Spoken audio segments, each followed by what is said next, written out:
understand. Or I'm trying, but I'm realizing more and more there's so much I don't know and so much I'm not doing right. I still live for me most of the time, but I want to follow better. It's good to honestly know where you're at, what you're all about.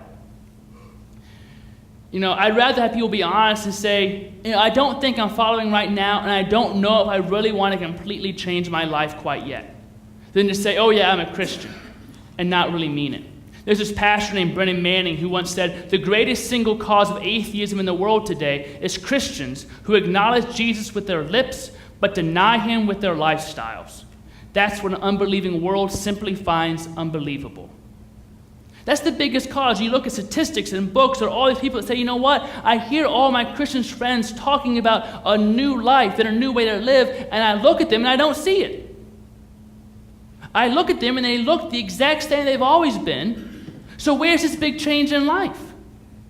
That's the biggest cause of people not wanting anything to do with the church, because they see the way most or some Christians in their life act. The greatest single cause of atheism is Christians who affirm Jesus with their lips but deny with their lifestyles. We have to ask ourselves, what are we doing? What have I chosen to do? Because once you choose, you're an ambassador for Christ, whether you know it or not, whether you meant to be or not. If people know you as one, they read what you do and what you say. When we claim it and don't really live it, that's when we have problems. It's one thing to believe in the river. It's another thing to be in the river. We talked about that river that night in worship, and I said, how many people fell down? Everybody raised their hand. How many people are a little sore and bruised? Everyone raised their hand, and especially Jessica, who hit a rock with, I don't know what the rock did to you, but you hit it. Jerry, I think I had a big one on my shin. How many people are bruised and sore? Everybody raised their hand. How many people felt out of control for a moment or two? Everybody raised their hand, especially Cameron. Where's Cameron? Ian had to jump in. Everybody raised their hand. I asked how many people had fun, and everyone raised their hand. Despite falling and being bruised and feeling out of control and being cold, everyone had fun. That's what following Jesus is all about. It isn't always easy. It can shock our systems. We may need help from time to time. We may even get pulled by a powerful force that we can't control, but those are the best parts.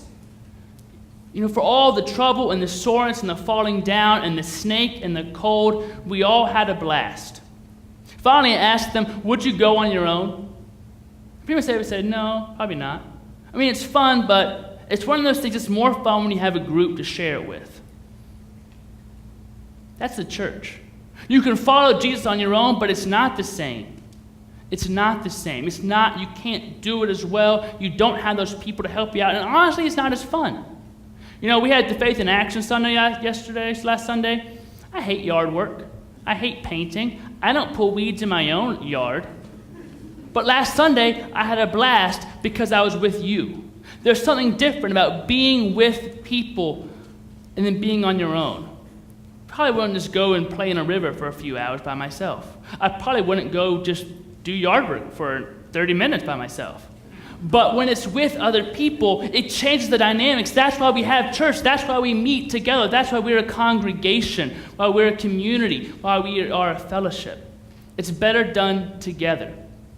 Following Christ isn't easy, but it can be fun and life-changing and wonderful, but it should be done together because we can share the enjoyment and carry each other from time to time, help each other on the rocks and point out the snakes from time to time, point out those temptations in our lives, point out the sin.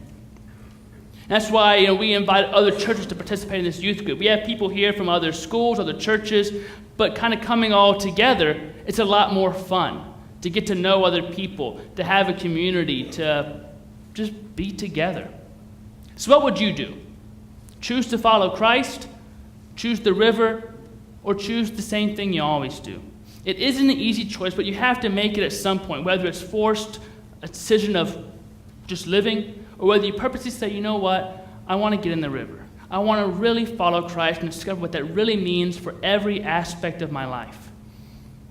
I hope you'll join us in the river, because while it's hard and it's cold, it's a whole lot of fun.